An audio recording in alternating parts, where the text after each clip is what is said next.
하나님 말씀 창세기 2장 18절 그리고 20절에서 25절의 말씀을 읽겠습니다. 창세기 2장 18절 그리고 20절에서 25절 말씀입니다. 여호와 하나님이 이르시되 사람이 혼자 사는 것이 좋지 아니하니 내가 그를 위하여 돕는 배필을 지으리라 하시니라. 아담이 돕는 배필이 없으므로 여호와 하나님이 아담을 깊이 잠들게 하시니 잠들매 그가 그 갈빗대 하나를 취하고 살로 대신 채우시고 여호와 하나님이 아담에게서 취하신 그 갈빗대로 여자를 만드시고 그를 아담에게로 이끌어 오시니 아담이 이르되 이는 내 뼈 중에 뼈요 살 중에 살이라. 이것을 남자에게서 취하였은즉 여자라 부르리라 하니라. 이러므로 남자가 부모를 떠나 그의 아내와 합하여 둘이 한 몸을 이룰지로다. 아담과 그의 아내 두 사람이 벌거벗었으나 부끄러워하지 아니하니라. 창세기 3장 1절에서 6절에 있는 말씀도 읽겠습니다. 그런데 뱀은 여호와 하나님이 지으신 들 짐승 중에 가장 간교하니라. 뱀이 여자에게 물어 이르되 하나님이 참으로 너희에게 동산 모든 나무의 열매를 먹지 말라 하시더냐. 여자가 뱀에게 말하되 동산 나무의 열매를 우리가 먹을 수 있으나 동산 중앙에 있는 나무의 열매는 하나님의 말씀에 너희는 먹지도 말고 만지지도 말라 너희가 죽을까 하노라 하셨느니라. 뱀이 여자에게 이르되 너희가 결코 죽지 아니하리라. 너희가 그것을 먹는 날에는 너희 눈이 밝아져 하나님과 같이 되어 선악을 알 줄 하나님이 아심이니라. 여자가 그 열매를 따먹고 자기와 함께 있는 남편에게도 주매 그도 먹은지라. 창세기 3장 20절 말씀입니다. 아담이 그의 아내의 이름을 하와라 불렀으니 그는 모든 산자의 어머니가 됨이니라. 행복한 안식일입니다.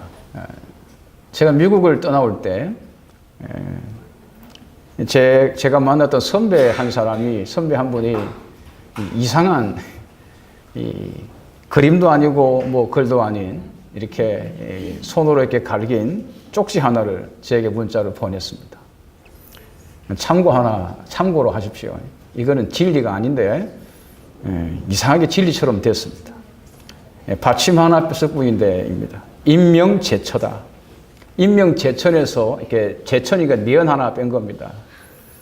사람의 운명은 하늘에 달려 있는 게 아니고 아내에게 달려 있다 이야기입니다.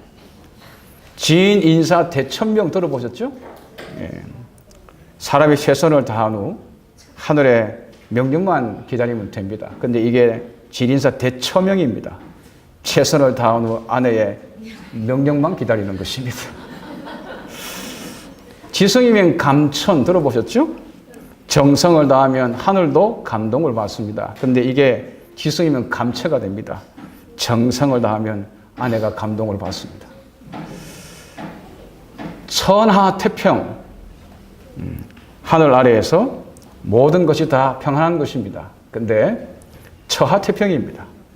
아내 밑에 있을 때 모든 것이 평안한 것입니다.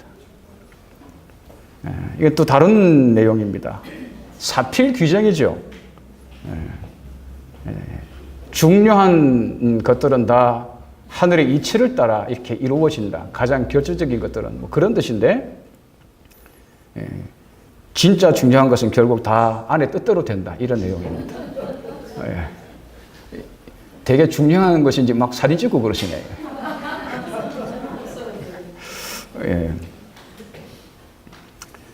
제가 목회하는 중에 어느 선배 목사님이 저를 찾아와가지고 이런 이야기를 제게 한 적이 있습니다. 마치 목사님임에도 불구하고 점치는 사람인 것처럼 목사님이 앞으로 목회를 잘하고 편하게 살려면 무조건 사모의 뜻에 따라야 된다고 저한테 그러더라고요. 근데 웃걸어 넘겼지만 별로 좋은 내용은 아닙니다. 제가 오늘 이 이야기를 아주 이렇게 좀 우스울 수도 있는 우리 모두가 다 어떻게 보면 잘 알고 있는 또 경험하고 있는 내용을 이렇게 소개한 것은 오늘 말씀의 내용이 하와 여자이기 때문에 그렇습니다. 하와는 여자임과 동시에 아내이기도 하죠. 그리고 또한 어머니이기도 합니다. 하나님이 아담을 지으시고 아담 혼자 사는 것을 좋지 않게 여기셨습니다. 그게 하나님 마음이지요.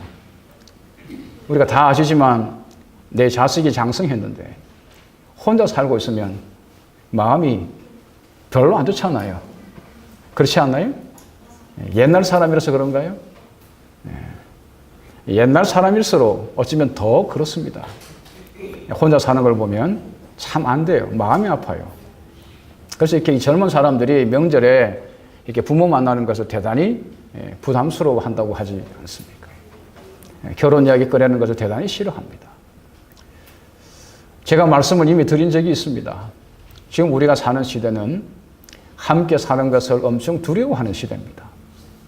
혼자 사는 게 훨씬 편한 시대죠. 정말 마음 아픈 시대에, 가슴 아픈 시대에 우리가 살고 있습니다. 사람보다 돈이 더 중요합니다. 사람의 관계도 돈에 의하여 이렇게 청량이 됩니다. 그러다 보니 세상은 점점 함께 살 때 치러야 할 그 비용을 생각하면 너무 힘들고 하니까 인간의 갈등 그거 해결하는 것도 힘들고요. 우리가 늘 이래 자주 접하게 되는 것은 함께 살던 사람들이 사랑해서 결혼해서 이렇게 하나 함께 살던 사람들이 서로 이래 뜻이 안 맞아서 성격 차이로 헤어진다는 이야기를 많이 듣다 보니까 하여튼 이런저런 많은 이유로 현대인들은 혼자 있는 것이 더 함께 있는 것보다 좋은 것 같습니다. 하나 확실한 것은 좋은 일은 아닙니다. 그럼에도 불구하고 함께 살 수 있는 사람이 없거나 혹은 함께 살 수 있는 환경이 아니거나 혹은 함께 살 수 있는 능력이 나에게 없거나 그것이 문제인 것이지 함께 사는 것 자체가 문제가 결코 아닌 것입니다. 하나님은 혼자 있는 아담을 이렇게 보시고 마음이 좋지 않아서 돕는 배필을 그를 위하여 지으셨습니다. 그 앞에 나오는 이 말씀들 읽어보면 하나님이 짐승을 이렇게 먼저 만드시고 동물들을 그 앞에 지나가게 하면서 아담이 그 동물들의 이름을 짓게 하십니다. 그 이유는 동물들은 다 짝이 있는데 아담 자신은 짝이 없는 것이지요. 그래서 아담도 나도 짝이 있었으면 좋겠다라는 그런 마음을 이렇게 갖도록 하기 위하여 하나님이 그렇게 인도하십니다. 이름을 다 짓고 보니 아담에게는 누가 없어요? 다 짝이 있는데 자기는 배필이 없는 것입니다. 짝이 없는 것입니다. 그래서 하나님이 이 아담을 이렇게 잠재우고 그리고 그의 갈빗대를 취해서 여자를 만들어 그에게 줍니다. 성경 내용을 보면 단지 그냥 남자에게서 여자가 왔기 때문에 그를 여자를 했다 이렇게만 기록하고 있습니다. 오늘날은 많이 좀 사라진 감은 없지 않아 있습니다만 그럼에도 불구하고 혹시 오해할 사람이 있을까 봐 말씀을 드립니다. 여기 하나님이 아담을 위하여 돕는 배필을 지었다라고 이렇게 말씀했을 때 이거는 아담을 돕는 종이나 혹은 시녀 그런 모순과 같은 그런 자로 여자를 지었다는 말이 결코 아닙니다. 여기 돕는 배필이라고 하는 말은 맞은편에서 돕는 자라는 뜻입니다. 내 맞은편에서 나를 돕는 것입니다. 저와 여러분 아시다시피 앞만 밖에 못 보잖아요. 내 대신 뒤를 봐줄 수 있는 사람이 있어야 하잖아요. 그래요, 안 그래요? 그가 누굽니까? 그 돕는 배필인 것입니다. 내가 보지 못하는 것을 내 대신에 볼 수 있는 사람. 내가 원하는 대로 해주는 사람이 아니라 내 부족한 것을 채워서 온전하게 할 수 있는 사람. 그가 돕는 배필인 것입니다. 여기 돕는다라고 하는 말은 그 히브리어로 하나님이 사람을 돕는다 할 때 그 돕는다는 말과 같은 것입니다. 만약에 하나님이 이 여자 하와를 남자를 섬기는 종이나 이런 어떤 자로 만들었다면 하나님이 우리를 돕는다고 할 때 하나님 우리의 종의 위치에 있게 되는 것이죠. 물론 하나님의 본성은 성경 가운데서 사람을 섬긴다라고 말합니다. 하지만 그 섬긴다고 하는 것은 우리의 생명을 위해서, 우리의 행복을 위해서 그분이 자신을 낮추고 우리를 위하여 헌신하는 것을 말하는 것입니다. 어쨌든 하나님은 이 여자를 만드셨을 때 여자를 남자의 몸종이나 남자의 권위에 굴복해서 억눌려서 자유를 억압당하고 그리고 어떤 권리를 빼앗겨서 남자에게 모든 것을 맡기고 살아가는 그런 자로 지은 것이 아니라는 것입니다.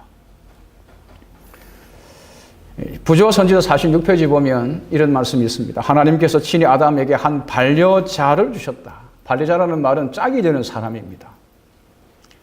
참고로 말씀을 드립니다마는 저와 여러분에게 짝이 되는 자는 반려견이 아닙니다. 참 마음 아픈 현실에 우리가 살아가고 있습니다. 반려자죠. 반려자예요. 저와 여러분의 짝이 될 수 있는 자는 사람인 것입니다. 동물이 절대로 내 짝이 될 수 없어요. 그렇잖아요. 그렇지 않습니까? 근데 왜 사람들이 반려자 대신에 반려견을 찾을까요? 왜 반려자 대신에 반려묘를 찾을까요? 고양이를 찾을까요? 이유를 다 알 수는 없지만 어쩌면 그에게는 개나 고양이가 사람보다 낫기 때문일지 모릅니다. 하나님은 아담에게 한 반려자를 주셨고 하나님은 그가 아담의 동무가 되기를 원했습니다. 사랑과 동정으로 그와 하나가 될 수 있는 돕는 배필자 그에게 적합한 조력자를 그를 위하여 준비하신 것입니다. 적합한 조력자인 것입니다. 하나님의 선하신 뜻을 이루는데 협력해서 일할 사람이 여자인 것입니다. 하나님이 사람을 지으시고 창조하시고 하나님의 형상으로 창조하시고 사람에게 사명을 부여하셨습니다. 그를 왜 창조하셨는지, 그가 왜 살아야 하는지 그 삶의 목적을 부여하셨습니다. 이 땅을 하나님을 닮은 사람으로 채우고 이 땅에 하나님의 나라가 되게 하고 하나님이 사랑이시라는 사실이 죄를 미워하고 죄를 사랑한다는 사실이 온 세상에 널리 증거되게 그 목적을 위하여 사람을 지으셨고 그 목적의 협력자로 여자를 창조하신 것입니다. 하와는 아담의 동등한 자리에서 그와 하나가 되어 하나님을 섬기는 자로 그렇게 지음을 받은 것이죠. 하나님이 이 하와를 지었을 때, 여자를 지었을 때 아담이 이렇게 고백을 합니다. 이는 뼈 중에 뼈요 살 중에 살이다. 무슨 말입니까? 뼈 중에 뼈요 살 중에 살이라는 말은 무슨 말입니까? 네가 곧 내다 그 말 아닙니까? 내 뼈고 내 뼈가 곧 네고 내 살이 곧 너니까 네가 곧 나다 그 말 아닙니까? 너와 나는 하나다 하는 것입니다. 성경 말씀에 보면 그 두 사람이 벌거벗었지만 부끄러워하지 않았습니다. 왜 그럴까요? 둘이 뭐이기 때문에? 하나이기 때문입니다. 물론 여기 부끄러워하지 않았던 것은 그들이 하나님의 영광의 옷을 두르고 있었지만 벌거벗은 것을 봐도 그것이 흉이 되지 않는 것입니다. 그의 약점과 허물을 봐도 그게 흉이 되지 않는 것입니다. 덮어주고 싶은 것이죠. 그게 하나입니다. 부부가 하나다라고 하면 남편의 허물을 늦추고 부인의 허물을 덮주는 것이 아니라 그 부끄러움이 있을 때 그걸 감추어줘서 그것이 아무렇지도 않게 느끼게 만드는 그게 하나됨이지요. 그게 하나님의 남자와 여자 그리고 남편과 아내를 만드신 목적인 것입니다. 그래서 이 엘렌 화이트는 부제와 선지 46페이지에 이렇게 이야기했습니다. 여자는 그의 제2의 자아로서 이러한 관계의 필수적인 밀접한 연합과 애정적 결합을 보여주었다. 그렇게 얘기했습니다. 제2의 자아인 것입니다. 그가 곧 나인 것입니다. 진정한 연합이 하나님의 창조 섭리 가운데서 남자와 여자를 창조할 때 있었습니다. 저와 여러분들은 예수를 믿고 새로운 피조물이 된 사람들입니다. 그렇죠? 맞나요? 네. 엄마 뱃속에서 들어가 다시 태어나지 않았지만 성령의 역사와 하나님의 말씀에 의해서 예수 그리스도의 구속의 희생과 그분의 부활하심 안에서 저와 여러분들은 새 사람으로 태어난 사람들입니다. 그렇다면 새로운 눈으로 사람을 새롭게 봐야 하는 것입니다. 여자는 나를 섬기라고 있는 내 몸종이 아니라 그는 또 하나의 나인 것입니다. 그래서 나를 사랑하듯이 그를 아끼고 사랑해야 하는 것이 그리스도인들이 여자를 대하는 태도, 아내를 대하는 태도여야 하는 것입니다. 에베소 5장 24절 그리고 25절 33절에 보면 남자와 여자, 남편과 아내의 관계를 예수 그리스도와 그리고 교회의 관계로 빗대어 설명하고 있습니다. 그러므로 교회가 그리스도에게 하듯 교회가 저와 여러분들이 그리스도에게 하듯 아내들도 범사에 자기 남편에게 복종하라. 교회는 세상의 그 어떤 것을 섬기지 아니하고 오직 그리스도 예수만 섬기지 않습니까? 그렇게 남편을 섬기라. 그리고 남편들아 아내 사랑하기를 그리스도께서 교회를 사랑하시고 그 교회를 위하여 자신을 주심같이 하라. 자신을 아내를 위하여 다 내주라.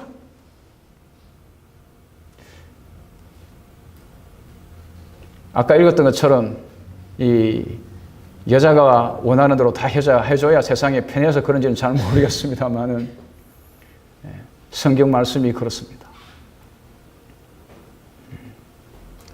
거듭 강조하여 말씀을 드립니다.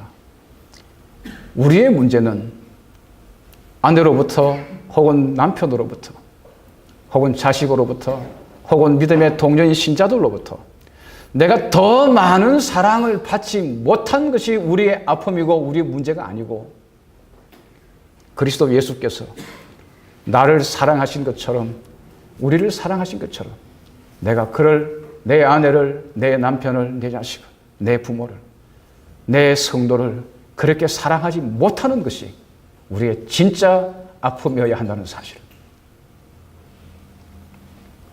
그렇게 주님이 우리를 사랑하시는 것처럼 그렇게 서로 사랑하기를 다시 한번 간절히 소망합니다.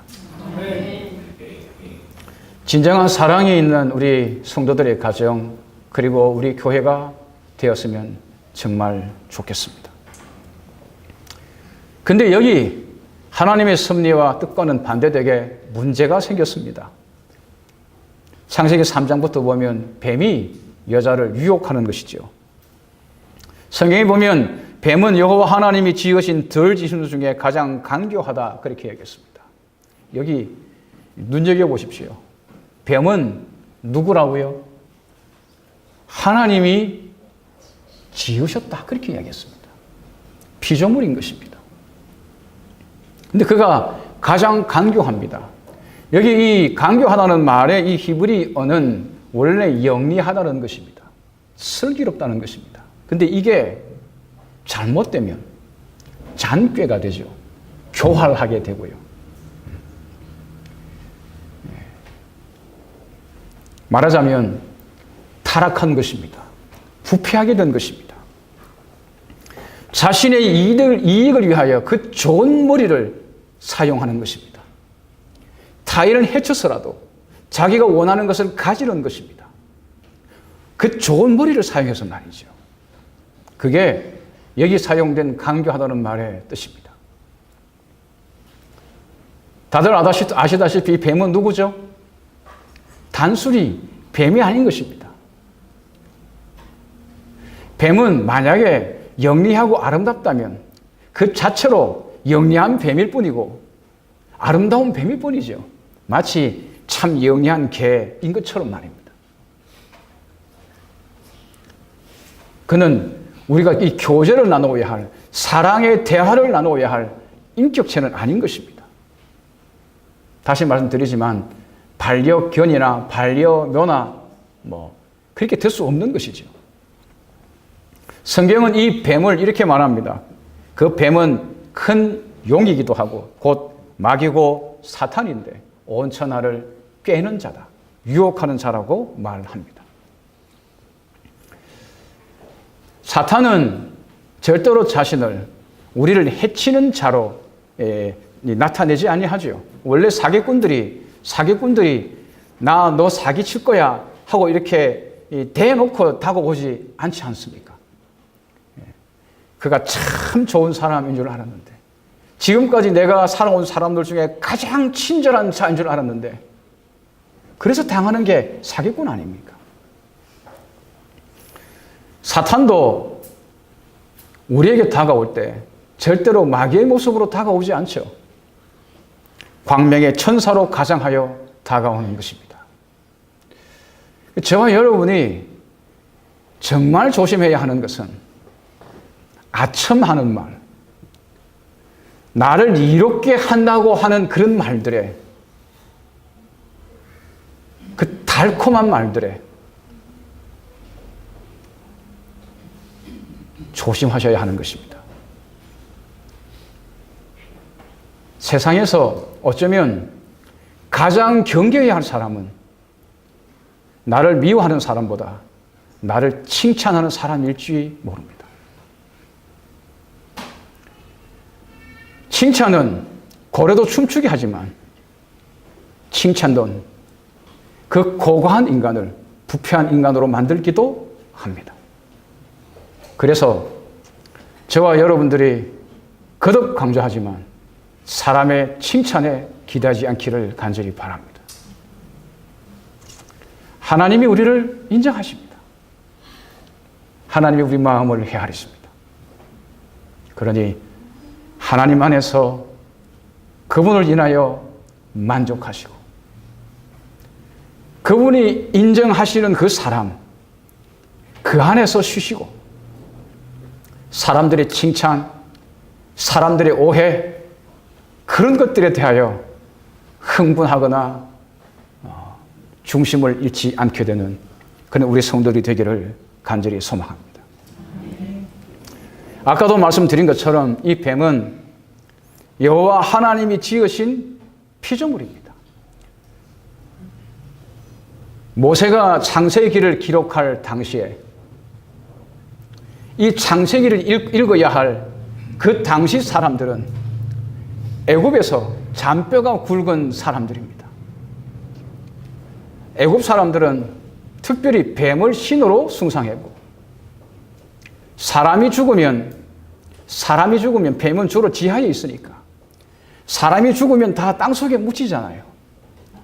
그들의 생각에 사람이 죽어도 땅속에서도 영원히 살아있을 거라고 기대하고, 땅속에 살아있다면 죽은 자가 말이죠, 땅속에 만약에 살아있다면 그 땅에서도 어떤 길 안내를 받아야 하는데 그 길 안내를 받을 수 있는 가장 적합한 동물이 뱀인 것입니다. 그래서 그들은 이 뱀을 지하 세계의 왕으로 인정했고 그리고 신으로 숭상했습니다. 여기 있는 이 사진은 아주 어린 나이에 죽은 이집트의 왕 투탕카멘의 이 미이라에다가 이렇게 씌워진 바로의 얼굴입니다. 이 얼굴 그 위에 이게 머리 위에 뭐 하나 보이죠? 저게 뭐죠? 예. 예. 무슨 뱀일까요? 독사가 아니고 이게 뭐라 합니까 이거? 예, 코브라죠. 왜 그들은 왕의 이 무덤, 왕의 무덤에 이렇게 코브라를 이렇게 위에 올렸을까요? 그 무덤, 그 지하세계, 왕의 인도를 받아, 죽은 이 왕이 영원하기를 바라는 것이죠. 근데 하나님이 뭐라고 말씀하시는 것입니까? 이 뱀은 누구라고요? 왕도 아니고 신도 아니다. 그건 하나님이 지으신 들짐승에 불과한 것이다. 사랑하는 성도 여러분, 저와 여러분들은 짐승보다는 낮게 지음을 받았습니다. 그죠? 다 왕으로 지음을 받은 자들입니다. 하나님의 형상이라고 하는 말이 뜻하는 것이 왕이라는 뜻이잖아요. 우리 모두가 다 왕입니다. 하나님이 높이 세운 왕들입니다. 그러니 서로를 높이고 존중하시기 바랍니다. 내 혼자 왕이 될 거라고 그를 깎아내리고 뭉개지 마시기 바랍니다. 하나님 앞에서는 모두가 다 왕인 것입니다. 저와 여러분들 주님이 이 땅에 다시 오시고 그분의 영원한 나라를 세우실 때 우리가 그분의 나라에서 뭐 하죠? 왕노릇 하잖아요. 목사만 하던가요? 30년 믿은 사람만 하던가요? 모든 구원받은 성도들이, 모든 하나님의 자녀들이 그분의 나라에서 그분의 보좌에 앉아 왕노릇하게 될 것입니다. 우리가 다 누구예요? 왕입니다. 이 왕의 자리를 한낱 짐승에 불과한 이런 뱀에게 이 왕 자리를 양도하지 않기를 바랍니다. 저와 여러분이 가진 하나님이 부여하신 왕의 자리, 하나님의 영광을 드러내는 왕의 자리를 인간들에게 양보하지 마시기 바랍니다. 그 직분을 지키고 하나님을 높이고 하나님의 선하심을 드러내는 주님의 거룩한 주의 사람들이 되기를 간절히 소망합니다. 저와 여러분들이 짐승의 자리로 내려오지 않기를 간절히 바랍니다. 짐승 같은 사람이 되지 않기를 원합니다. 하나님의 온전한 모습을 드러내는 귀한 주의 종이 되기를 바랍니다. 창세기 2장 16절 17절에 보면 여호와 하나님이 그 사람에게 명하여 이르시되 동산 각종 나무의 열매는 네가 임의로 먹지만은 선악을 알게 하는 나무의 열매는 먹지 말라고 말씀하셨습니다. 임의로 먹다는 말은 자유로이 먹는 것이죠. 선악을 알게 하는 나무의 열매 외에는 모든 것을 먹을 수 있었습니다. 여기 먹어야 할 것과 먹지 말아야 할 것이 나누어져 있습니다. 경계가 있는 것이죠. 저와 여러분들은 넘지 말아야 할 선이 있습니다. 우리는 피조물입니다. 그런데 우리가 신이 되려고 하면 안 되는 것이죠. 하나님에 의하여 존재하는 우리가 하나님 없이도 살 수 있다고 한다면 그건 방자한 것이고 스스로 자기 무덤을 파는 것입니다. 근데 뱀이 이렇게 말합니다. 하나님이 참으로 너희에게 동산 모든 나무의 열매를 먹지 말라고 하시더냐. 이 말은 뒤집어 말하면 너는 모든 것을 먹을 수 있다 그 말입니다. 그렇지 않습니까? 너는 하나님이 먹지 말라고 하는 그 나무의 열매도 먹을 수 있다 그 말 아닙니까? 제가 아까 말씀드린 것처럼 저와 여러분이 조심해야 하는 것은 누가 우리를 이렇게 깎아내리는 그런 어떤 자존심 상하는 말들 거기에도 우리가 귀를 이렇게 심하게 열 필요가 없지만은 동시에 우리를 지켜 세우는 이런 말들에도 귀를 열면 안 되는 것입니다. 저와 여러분들 하나님 앞에서 내 위치가 어떤 위치인지를 분명히 기억하고 있지 않는 것입니다.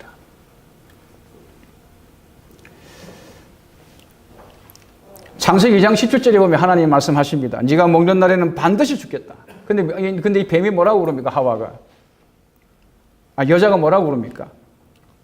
하나님의 말씀에 너희는 먹지도 말고 만지지도 말라 너희가 죽을까 하노라 하시느니라.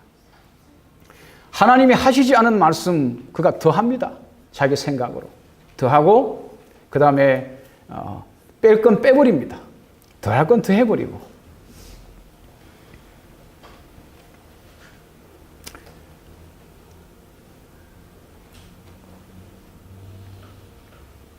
뱀과 이 마귀와 대화하는 가운데에서 어느덧 하나님의 말씀을 누가 조리하고 있습니까? 네, 사람이 조리하고 있습니다. 여자가 조리하고 있습니다. 더할 건 더하고 뺄 건 빼는 것입니다. 내가 받아들일 만한 것만 받아들이고 받아들이길 원하지 않는 것은 빼버리는 것입니다. 내가 좋아하는 대로 하나님 말씀을 해석하는 것입니다. 내가 좋아하는 대로 하나님 말씀에 따라 살아가는 것입니다. 내가 원치 아니하면, 내가 좋아하지 아니하면 그것이 아무리 하나님 말씀이라 할지라도 따르지 않는 것입니다. 내가 원하고 내가 좋아하는 것만, 내가 하고 싶은 것만, 내가 인정되는 것만 받아들이고 사는 것이죠. 바로 여기에서 사람의 타락이 시작되었습니다. 몇 가지 짧게 교훈을 좀 나누면 좋겠습니다. 사람들과 어떤 말을 있는 말을 옮겨야 할 때 그대로 전하는 저와 여러분이 되기를 바랍니다. 추측해서 더하거나 빼지 않기를 바랍니다. 그 다음에 아무하거나 깊이 있는 대화를 나누면 안 됩니다. 복음을 전해야 하지만 모든 사람에게 복음을 전해야 하지만 모든 족속에게 복음을 전해야 하지만 그러나 이 사람과 계속해서 그 복음의 깊이를 나누어야 할 사람인지 아니면 이 사람은 제껴두고 다른 사람에게 가야 하는지 구별하게 되기를 간절히 바랍니다. 정말 중요한 이야기는 하찮은 사람들하고 진주의 가치를 알아보지 못하는 사람한테 예수님 말씀대로 이렇게 이 돼지한테 진주 목걸이를 걸을 수는 없지 않습니까? 저와 여러분이 그걸 잘 아셔야 돼요. 참고로 제가 어느 글을 하나 읽었는데 부자가 된 사람과 그 다음에 망한 사람, 성공한 사람과 망한 사람을 이렇게 비교를 해서요. 누가 성공했느냐? 잘 베푸는 사람이냐? 아니면 자기 것을 꼭 움켜쥐는 사람이냐? 누가 성공했을 것 같습니까? 예? 예? 잘 베푸는 사람이었습니다. 그럼 물어보겠습니다. 실패한 사람이 있습니다. 망한 사람이 있습니다. 폭망한 사람이 있습니다. 폭망한 사람. 그는 많이 나눈 사람일까요? 아니면 안 나누고 꼭 진 사람일까요? 예? 그 역시도 잘 나눈 사람입니다. 성공한 사람도 나눈 사람이고 망한 사람도 나눈 사람이에요. 그럼 그 차이가 어디 있을까요? 성공한 사람은 나누되 나눠야 할 사람인지 안 나눠야 할 사람인지 아는 것입니다. 근데 폭망한 사람은 나누어서는 안 되는 사람에게까지 나눈 것입니다. 저와 여러분들이 하나님의 말씀을 듣고 하나님의 말씀을 배우고 그 소중함을 안다면 그 가치가 참으로 탁월함을 안다면 대단히 미안합니다만은 이 세상에는 그런 소중한 말씀을 나눌 가치가 없는 사람도 더러 있는 것입니다. 그런 사람들과는 많은 말들을 섞지 마시기 바랍니다. 시간 낭비고 어쩌면 나쁜 영향을 많이 받기 때문에 그렇습니다. 그렇다고 그를 무조건 내버리거나 하지는 마시기 바랍니다. 하나님께서 그에게 역사하셔서 그에게도 우리에게 구원의 길을 여셨던 것처럼 그렇게 그 구원의 길을 여시고 그를 영생으로 인도하도록 계속하여 관심을 가지시고 기도하시기를 바랍니다. 또 하나는 다른 사람까지 자기 과거에 끌어들이지 말라는 것이죠. 악한 억척, 이렇게 나쁜 일들을 자기 편 이렇게 혼자면 약하니까 불리하니까 자꾸 이렇게 이 사람 모으지 말라는 것입니다. 저와 여러분이 정말 조심해야 하는 것은 좋은 의도든 나쁜 의도든 내 사람을 가지는 것입니다. 성경 안에서 오직 그리스도 외에, 하나님 외에 자기 사람을 가질 수 있는 자가 없습니다. 저와 여러분들은 누구를 만나든지 간에 그가 내 사람이냐 내 사람 아니냐가 중요한 것이 아니라 어떻게 하면 그가 예수 사람이 되게 할까? 나는 쏙 빠지고 나는 없어지더라도 그 안에 예수가 가득하게 할까? 그게 저와 여러분의 최고의 관심사가 되기를 간절히 바랍니다. 그 다음에 자기 자신이나 다른 사람을 혼자 두지 마시기 바랍니다. 항상 사랑하는 사람을 옆에 두시기 바랍니다. 왜냐하면 나는 앞만밖에 못 보잖아요. 내 뒤를 봐줄 수 있는 사람과 늘 동행하시기를 바랍니다. 항상 하나님의 교회와 가까이 하시기 바랍니다. 그리고 하나님 말씀을 마음에 품고 사시기를 바랍니다.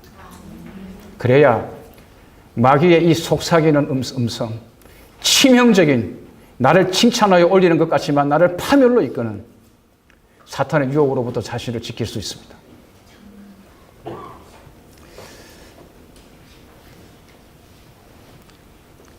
아담과 하와가 하나님의 뜻을 결국은 저버립니다. 자기를 높이고 하나님을 버립니다. 하나님보다 자기가 더 중요한 것이지요. 그래서 이르러 온 것은 자유가 아니고 해방이 아니고 영생이 아니고 오히려 고통이었습니다. 아이를 낳지만 고통이 따르는 것입니다. 관계에 고통이 있는 것입니다. 자식을 고통 가운데서 놓고 키우는 중에도 고통을 겪는 것입니다. 자식이 나에게 상처가 될 때도 있지 않습니까? 그렇지 않던가요? 남편이 나를 찌를 때가 있지 않습니까? 사랑해서 했는데 말이죠. 아내가 나에게 무거운 짐이 될 때도 있지 않습니까? 사랑해서 했는데 말이죠. 우리 관계에 고통이 이르게 된 것입니다. 이 모든 고통들은 죄의 결과입니다. 죄는 불화를 가져왔고 어느 한쪽이 다른 쪽에 복종함으로만 그들의 연합이 유지되고 조화가 보존될 수 있게 된 것입니다. 부부가 평생 회로를 하려면 두 사람 중에 한 사람은 필히 완전히 죽어 지내야 하는 것입니다. 그가 남자이든 남편이든 혹은 아내이든 말이죠. 내 속은 문드러지더라도 말이죠. 그 관계를 지키려면 한 사람은 죽어야 하는 것입니다. 사랑하는 성도 여러분, 이건 비정상인 것입니다. 그렇죠? 아까 읽어드렸던 그 내용, 아내 뜻대로 살아야 평안하다. 대단히 미안합니다. 아내들에게 비정상인 것입니다.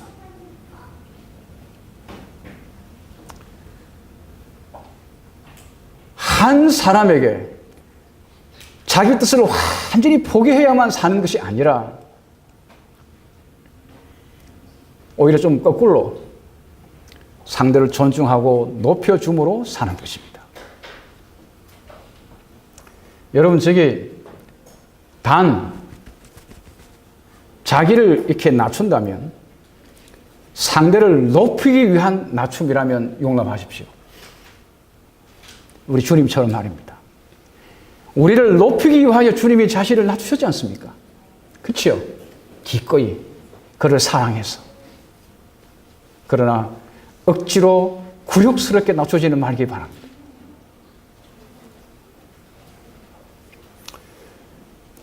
주님 안에서 정말 상대를 존중하고 높이는 그런 우리 모든 성도들이 되었으면 참 좋겠습니다.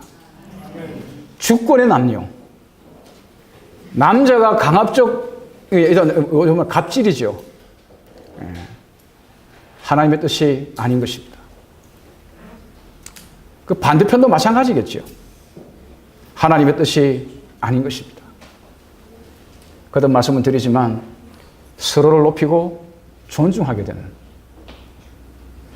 자기를 낮추어 상대를 높이는 것이 큰 즐거움이 되는, 우리 주님께서 그렇게 사셨던 것처럼 그것이 우리 생애에 큰 은혜가 되는 우리 성도들이 되기를 간절히 소망합니다. 타락한 하와에게 하나님이 오셔서 고통에 대하여 말씀하심과 동시에 그에게 은혜의 말씀도 전하셨습니다. 여자가 후손은 할 것인데 후손이 고통을 겪음으로, 그 여자의 후손이 고통을 겪음으로 인류가 해방될 것을, 자유를 얻을 것을, 영생 얻을 것을 약속하셨습니다. 그 약속의 말씀을 아담이 듣고 비로소 여자의 이름을 짓습니다. 뭐라고 짓죠? 하와라고. 그 뜻이 뭐죠? 생명인 것입니다. 이 여자에게서 후손이 올 것인데 그 후손으로 통해서 마침내 우리에게 생명이 이르러 올 것이다. 그 여자의 후손이 누구입니까? 예수 그리스도이신 것입니다. 참 여자의 일생이 참 특별합니다. 돕는 배필이었다가 그 다음 뭐였어요? 예? 아내로서 살다가 타락하고 부패해서 고통을 겪다가 그러다가 마침내 누구를 잉태해요? 그리스도 예수를 잉태하는 것입니다. 하나님의 은혜입니다.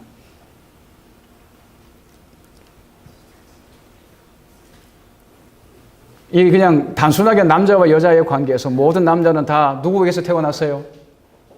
여자에게서 태어났잖아요. 그래서 어떤 사람은 여자는 남자의 고향이다 그랬어요. 말씀을 정리하겠습니다. 성경에서 여자는 교회를 상징합니다. 그렇죠? 교회를 상징합니다. 아까 말씀드렸던 에베소 5장의 말씀처럼 그리스도께서 교회를 위하여 교회를 사랑하듯이 그렇게 했잖아요. 성경에서 교회는 그리스도의 아내입니다. 그리스도는 교회의 남편이죠. 교회는 그리스도를 돕는 배필로 지음을 받았습니다. 그리스도의 선하신 뜻이 이루어지도록 협력하는 우리 교회가 되었으면 참 좋겠습니다.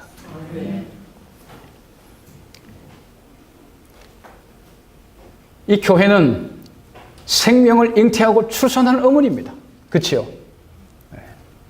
저와 여러분이 몸담고 있는 우리 교회를 통해서 죽어가는 생명이 새로운 생명으로 탄생하게 되는 그런 생명의 요람 어머니가 되기를 간절히 소망합니다. 이번에 저희가 소그룹 페스티벌을 진행합니다. 기도해 주시고 이 모든 순서들을 통해서 많은 사람들이 교회를 통해 예수 그리스도를 남편으로 받아들이고 새로운 생명으로 탄생하게 되는 그런 거룩한 기쁨이 있기를 간절히 소망합니다. 하나님께서 우리 교회에 복 주시고 우리 모든 신자들에게 은혜를 베푸셔서 참 여자가 되고 그리고 참 아내가 되고 참 어머니가 되게 해주시기를 간절히 소망합니다. 참으로 여자를 사랑하고 그리고 참으로 남편을 존경할 줄 아는 그런 우리 신자들이 되었으면 참 좋겠습니다. 그리고 세상 앞에서 그리스도의 신부로서 우리 교회가 하나님을 영화롭게 하고 그리스도를 높이는 하나님의 선하심을 나타내는 복된 교회가 되기를 바라며 말씀을 마치겠습니다.